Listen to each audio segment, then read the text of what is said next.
Good afternoon, and welcome back to another episode of the Grimaldo Group, where we love helping families create wealth through homeownership. And today, with me is the one and only Juan Grimaldo himself. How are you, Juan? Terrific. Good afternoon, Angel. Good to be here. It's kind of chilly outside. The weather has changed on us. That's why we are sporting our nice merch. Look at that. Doesn't that look cool? And then, of course, we have underneath the Grimaldo Superman. Group t shirts. And so, if you would like to have one of these and would be wanting to wear one of these, we certainly would like to reach out to you and make arrangements so you can get one. Today, what the topic is something that I kind of been thinking, and it's one thing leads to another. And what do I mean by that is a lot of times uh, you have to kind of get out of the box, so to speak. And that's why that term, think outside the box, I think came about. And what do you think about that term when you start thinking outside the box, Juan? I actually cringe because I don't see a box. I like to think of possibilities and not limitations, and I think that's how I've lived my life so far. Some people felt uncomfortable for that because they're like, "Well, you got to do things a certain way." And if I would have been stuck in a 9 to 5 job doing what I hated, living a terrible life. Mm-hmm. Which again, that doesn't mean everybody that does that has a terrible life. It's just for me, it wasn't the thing. Well, I think there's, many times we can find ourselves in a box. We're stuck. It's kind of like a writers. They oftentimes can find themselves with a mental block or a reader's block, a writer's block, where it's not flowing. Okay. Exactly. And then there are those that are in this box and they want to get out because they find themselves stuck. You can't do anything, right? One thing leads to another, either in the direction of where you remain stuck because now you have comfort, Yeah. you have the comfort zone, and then you have the fear of the unknown. What's out there? What's out of this box? Well, I gotta say something about that because a lot of people say that they're comfortable because they just don't want the change, right? Even moving is a pain in the butt. I recently moved and it sucked, right? Mhm. Do I like where I'm at now? Heck yeah, it's beautiful and it was uncomfortable. I hated it every second of it. Going through it, just even I'm a realtor and just going through the loan process. We need this, we need that. But the alternative was just say where we were kind of comfortable, but now I'm more comfortable. Yeah. So, and I wanted to ask you this because as you were speaking, you went to school for a reason, right? You wanted to be the Well, first time you went to school to college. well, I was going to be a school teacher, Okay. and then I was also interested in law enforcement, right? And then so I kind of pivoted and went to law enforcement. And within law enforcement, I also taught because I was an academy instructor for a period of time during my law enforcement career, and I like teaching. I like obviously interacting with the public as I do on a daily basis, and then that took me to sales, and I think that's where I'm trying to get to. Once you break away from remaining in the box or in the comfort zone, sometimes we want something and we allow the comfort to mingle too much with the fear of the unknown, and these two come together and we get paralyzed. Yeah. Okay. And then time goes by and time flies. You ever hear that? Oh yeah, and it's true. I mean, I see my kids and I tell people because they're complaining about their little kids, roaming around. I say, you know what? I enjoy that. My daughter, my oldest is 20. My next one is 19 and 17. I wish they were little kids, so I could keep playing with them. But it's you gotta take chances. You have to make moves and be uncomfortable. And going to my kids, I remember at one point my kids played soccer throughout their youth. They did a bunch of sports, but soccer was the one that we, kind of enjoyed the most with them, and they enjoyed. So many times we would be at the fields when there was parties and hangouts with our friends, and they'd be like, Juan, your kids, they're gonna grow and this, not nice. Exactly. That's why I want to be with them, and I don't regret a moment of that. It was such an amazing time for us to be there. It was uncomfortable, yet it was the good thing to do, the right thing to do, and I could have done other things, not having spent the time with them and be like, man, my kid's grown. I never spent time with them. So this one thing leads to another. I mean, I never play sports, right? I don't like sports. I don't follow any sports. I think for me, and my father was a huge fan of baseball. He loved it. For me, it was boring. However, I did the uncomfortable to spend time with them. And that led to my kids, being able to enjoy that. Well, one thing leads to another can, again, create a positive impact or a negative impact. Exactly. Okay. And sometimes inaction is something that will bring upon the certain consequences. And later on down the road, then we come out and say, I should have, could have, would have. And going back to me, I went to the Navy first. I served in the military because the first year of college, the first semester, I was kind of floating around. Okay.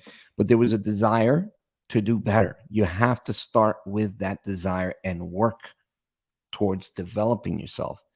As I'm floating in college the first semester, I said to myself, I really don't know what the heck I'm doing here. Mm-hmm.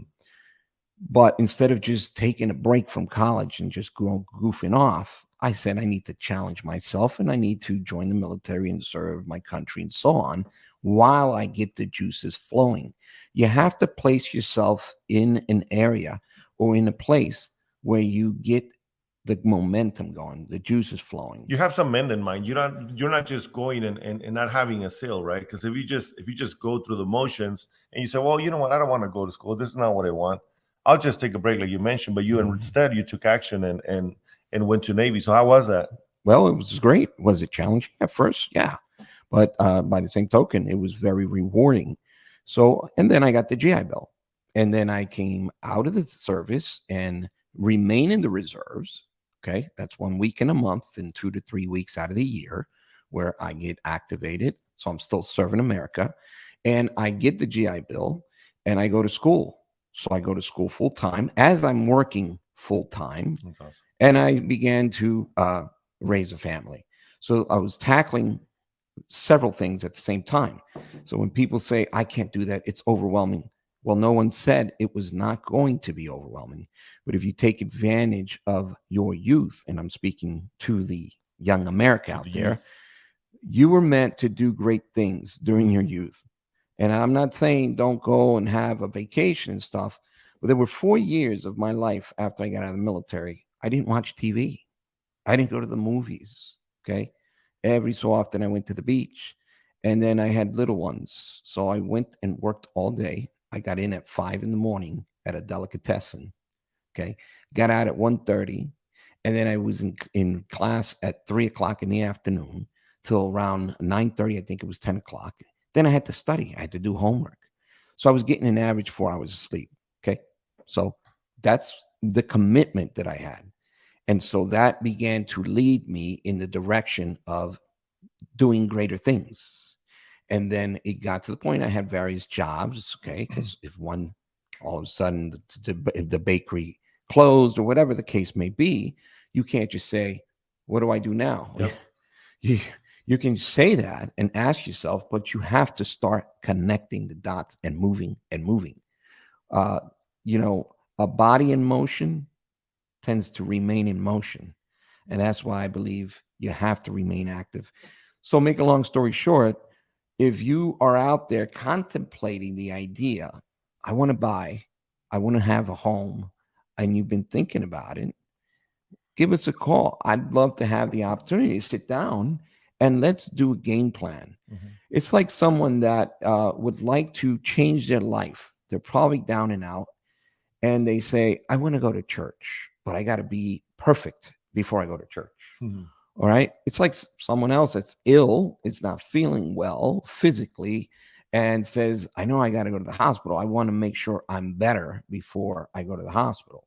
Okay. Right. So if you're contemplating on potentially wanting to own your own home, which I hope you do, this is a grand opportunity to have a conversation with us. Yep. Let's it doesn't sit cost down. anything.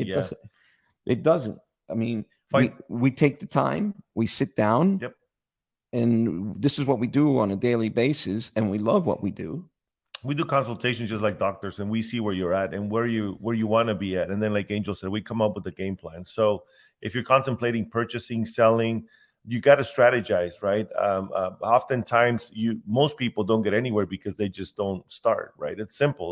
What do they say? A journey of 1,000 miles starts with one step, and that one step is maybe that phone call where you can get started in doing that. And going back to what you were saying, and one thing leads to another is, in my case, I came to the States. When my father retired, we weren't doing that great, and my father had enough for him and his wife, which is my mom, and I felt like I was taken away from them. I apologize. I was taken away from them because I was, a kind of a burden for them, which they didn't see me as that. They actually didn't want me to leave, but I came to the States when I was 17 years old. I didn't finish high school, so I went and got my GED. I told them I was going to study when I got here. It's not as easy as I thought, 17-year-old, no car, no nothing. I mean, I was living with some friends, and I went and took another job, and like you said, one thing led me to the other, and I struggled a lot, and I always was moving from job to job. But in my case, I was always looking for the better opportunity. So if somebody offered me a better opportunity, I was going to take it. And most of my friends were like, dude, you're crazy. You got to stick with one job because, you got to create some kind of stability. And I'm like, if they're paying me more, I'm moving. Yeah. I'm not going to sit around and just wait and hope that they're going to take care of me some point, because they don't, right? And thank God I was able to go from place to place until I got and found my true love in this world, and which is helping people. I'm going to just share a little bit so that I don't go too deep in it. Mm-hmm. But when I bought my first house, I struggled for a year. Nobody wanted to help me because I was job hopping, making little money. My credit was bad. So I was a nightmare for lenders. And when somebody took the time to help me, and he asked me if I wanted to do the same for other people, I said, you know what, where do I sign?